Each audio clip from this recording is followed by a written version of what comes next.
பெரிதும் எதிர்பார்க்கப்பட்ட சிவகங்கை மாவட்டம் காரைக்குடி சட்டப்பேரவை தொகுதியிலே தமிழக வெற்றி கழகம் வெற்றியை வசப்படுத்தி இருக்கின்றது.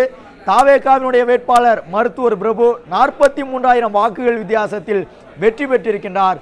நாம் தமிழர் கட்சி சார்பில் போட்டியிட்டிருந்த அந்த கட்சியினுடைய தலைமை ஒருங்கிணைப்பாளர் சீமான் காரைக்குடி தொகுதியில் தன்னுடைய கட்டுத்தொகையை இழந்திருக்கின்றார்.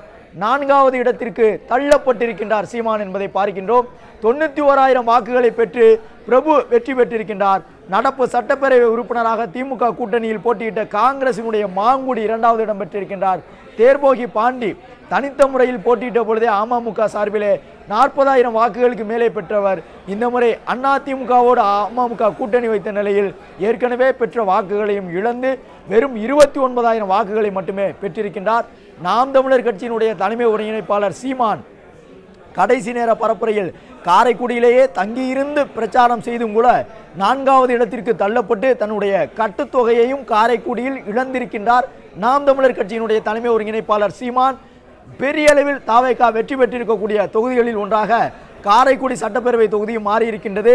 காரைக்குடி தொகுதியினுடைய வேட்பாளர் பிரபு நாம் தமிழர் கட்சியினரால் அதிகம் விமர்சிக்கப்பட்ட நிலையிலும் பெருவாரியான வாக்குகள் வித்தியாசத்திலே வெற்றி பெற்றது மட்டுமல்லாமல் சீமானை 4வது இடத்திற்கு தள்ளி இருக்கின்றார். காரைக்குடி தொகுதியிலே தமிழக வெற்றி கழகத்தினுடைய வேட்பாளர் காங்கிரஸ் மற்றும் அம்மா மக்கள் முன்னேற்ற கழகம் அடுத்தடுத்த இடங்களை பெற்றுள்ளது.